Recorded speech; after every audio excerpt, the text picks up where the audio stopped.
Sa 3,500 pesos mo, pwede nyo na ma-rent ang ining nga pool, kag ang pavilion sa bilog nga adlaw, kag mga 45 minutes lang ining nga drive halin sa Bacolod City. Ini ang katuan ta sa sining episode.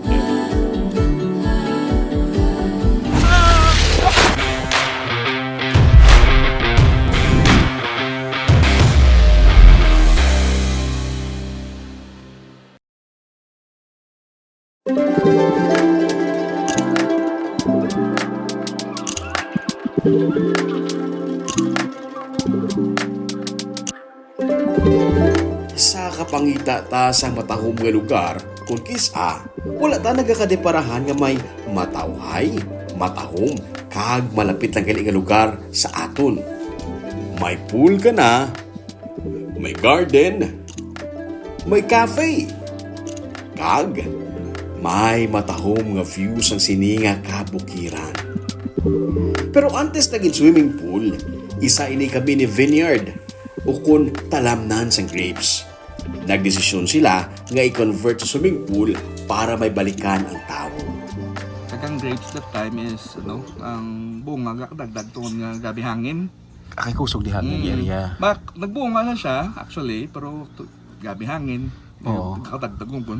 So di sila nagkailang idea nga magbutan na ng swimming pool Balik kami sa una. Ang inlaw Gusto. siya kasi sa ano. Ang bagay siya nga mas mayo. Much better kaya man nga may pool. Kaya at least ibalikan ng tao.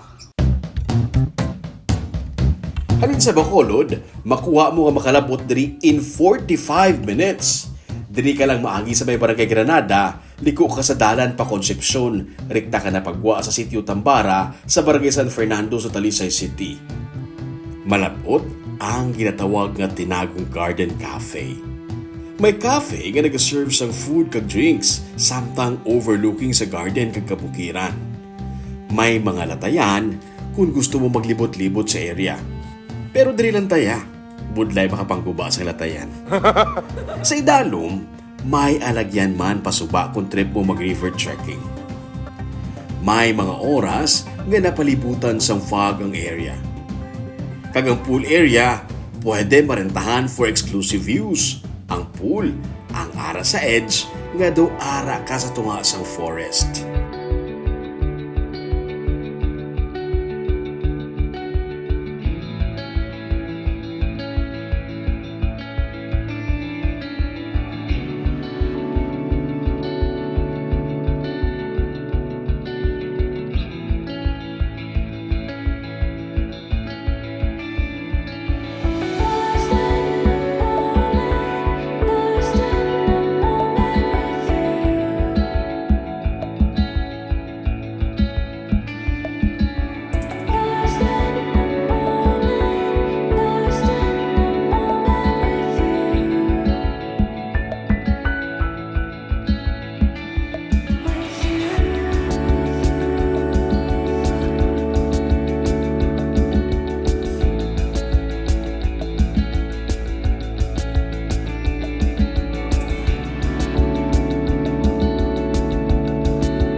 Pwede nyo ini marentahan for exclusive use at 3,500 pesos bilog na nga adlaw. Good for 15 persons. May 100 pesos per person lang nga fee kung magsobra sa 15. May area nga pwede makatipon-tipon parehos na lamang for parties kag mga gatherings. Usually, exclusive use namon. Mga events, mga party. Kung mga small group, usually ka-cater kami, 15 packs maximum. Kaya para masolo, ma-enjoy nila nila. 15 persons. Ilan na bilong area? Yes. Pila man, sir? As of now, validator pa lang kami. 3-5. For the day? Yes. Bilog na ka muna. Yes. Bilog ng area? Yes. As of now, ate, wala. May iban pa may matapos. Okay. So, kagad no, at least buro-burato siya. Oo. Sa iban. Sa 3-5, anong upod ang area da? Ang Ah, bilog ng pavilion? Yes. Griller, may cooler man to. Pwede nagamit. Then may kanapay itong isa extra. Then, naman kung gusto na mag-set up dito, for day tour lang. Okay. Pwede man i-rent for overnight for 6,000 pesos ang area. Pero set up your own tent lang kaya ginatapos pa ang mga kwarto sa subong. Open man ini for walk-ins kung wala asang reservation for exclusive use. 100 pesos ang swimming kag entrance fee. Ang cafe, open from Tuesday to Sunday. Kung trip mo nang yung magkape-kape kag mag-unwind samtang gina-enjoy ang ini nga view, pwede ka man dire.